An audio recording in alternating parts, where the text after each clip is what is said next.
Alright, so this is part two of the last video. I'm recording this right after, but let's get straight into it. The next player I'm gonna do is Blake Griffin from 2013-14 season all the way to the 2018-19 season. Starting off with Clippers Blake Griffin. He is one of the most athletic players in NBA history. And he's often considered one of the best dunkers of all time. But Blake Griffin was more than just a dunker. I made an individual short about all of that. But needless to say, he turned around his game and he became a three-point shooter. He became more versatile, which prolonged his career because he used to get injured a lot during these days. But once the injuries and the full 75 game season, the last time he was in his prime, he averaged his best season 24 and a half, 7 rebounds and 5 assists, and he led the Pistons to the playoffs. But his prime was ultimately cut short because he dealt with another injury that season, and he didn't really return to the same player that he was. He finished his career with the Celtics.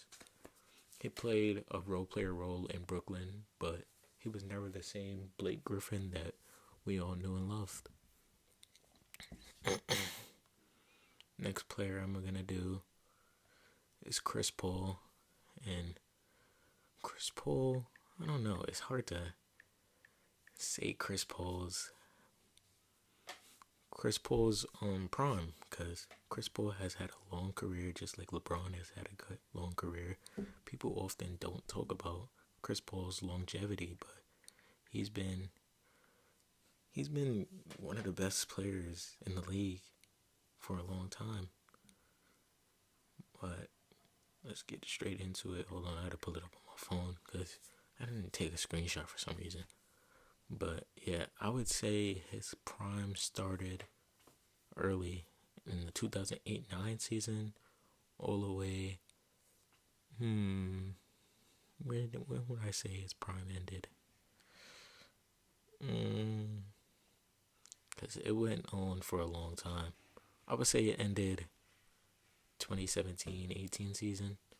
Only reason I say that is because that's when the All-Star appearances stopped for a few years, but he returned to being the Chris Paul we all knew on the Thunder when he led them to the playoffs when they had a .1 chance to even make it there. He led a young team there. Then he went to the Suns. He led the Suns to playoffs, and he showed he could be a winner, which we really didn't see from Chris Paul. But I picked those numbers because I feel like Pelicans Chris Paul was the best I've seen Chris Paul look. He averaged 22 a game with 11 assists, and he really had to carry that Pelicans team, and I'm pretty sure they had a top 3 record in that season. And the 2008 season was a tough season for every Hooper, so for him to lead them like that, I just have respect for that. And then the Clippers, obviously, those were his Lob City days, so there's nothing really to say about that. It sucks that they didn't really get it done. But in Houston, he became a role player, and they almost made the finals. Even though he was putting up the same numbers, just a little bit of a decrease in the assists and the points. But he almost went to the finals. And I feel like if they went to the finals that season, they would have won. But yeah, Chris Paul is still playing I wouldn't say he's still playing at the elite level like he was, but people call him the point guard, I guess. And Chris Paul has had a long career, but that's where I put his prime at. Next player I'm going to do is Damian Lillard. Dame is still putting up numbers. He's 34 right now, but this is just my opinion. I feel like his prime started the 2016-17 season to the 2022-2023 season.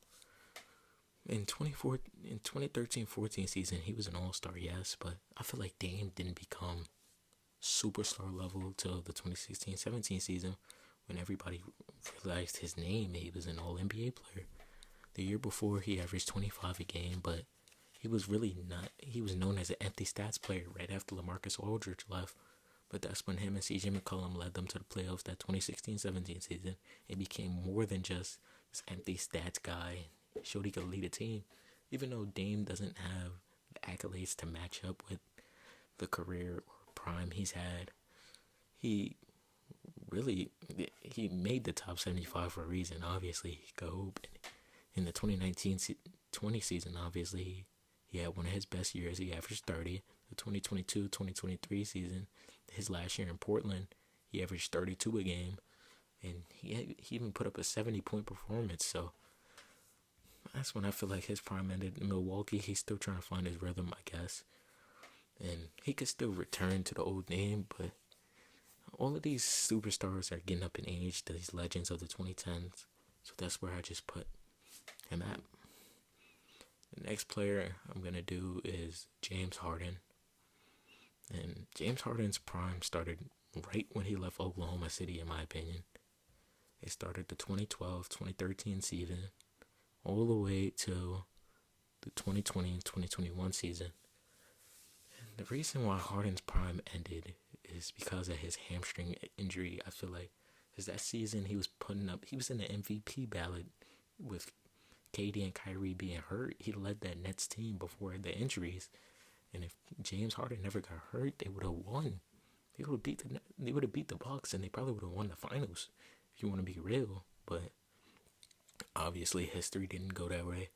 We all know about Houston James Harden. He's averaging 40. That meme all over the world. But James Harden won an MVP during these seasons. He damn near averaged a triple-double. He didn't really do that, but he averaged 36 one year. He did everything on Houston. That's why Houston fans will love him for life, even though he abandoned them. I say that, but that was a different Harden, bro. In Brooklyn, that one season before everything went to shit, he averaged 24 and 10, 10.9, which basically rounded up to 11. So that was the last time we seen prime James Harden, which is crazy. That was almost 4 years ago, which is insane to me. I remember we took Harden for granted. But yeah, the next player we're gonna do is Kevin Durant. And KD's prime, to me, it was from the 2011-2012 season. I say his prime started early, all the way to the 2018-19 season. That's what I would say.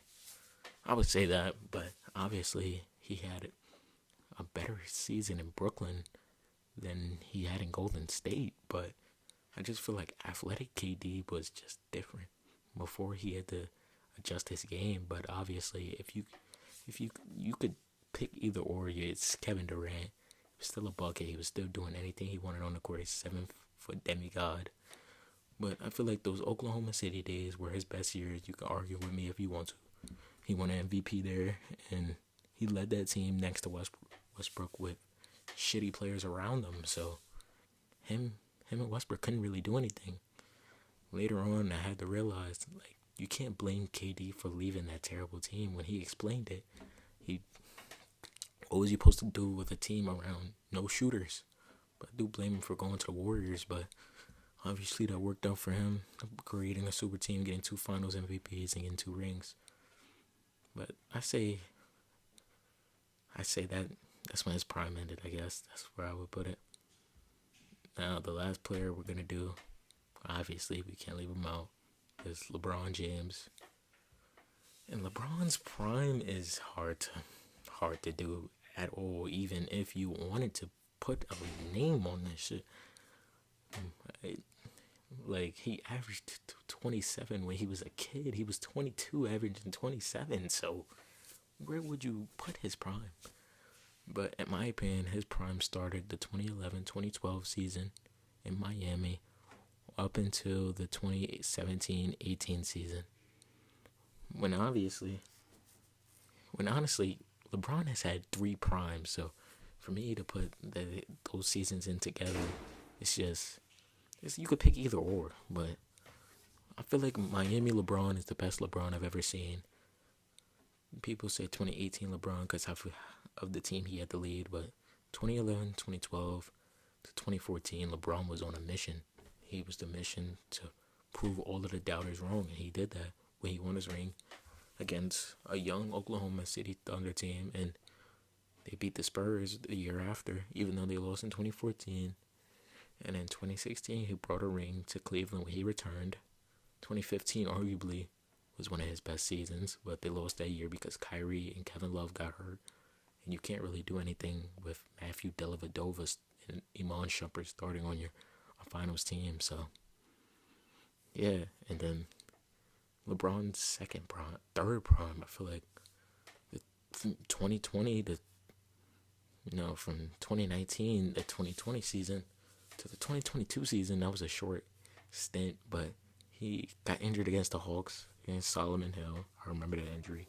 And LeBron was playing at an MVP level. He was first in the ballot at like 36. He was 36. He was first in the MVP ballot. And imagine LeBron never got hurt that year. He was obviously came back too early, and has never really been the same athletic, but he's modeled his game around. But let me know how y'all feel, or do they have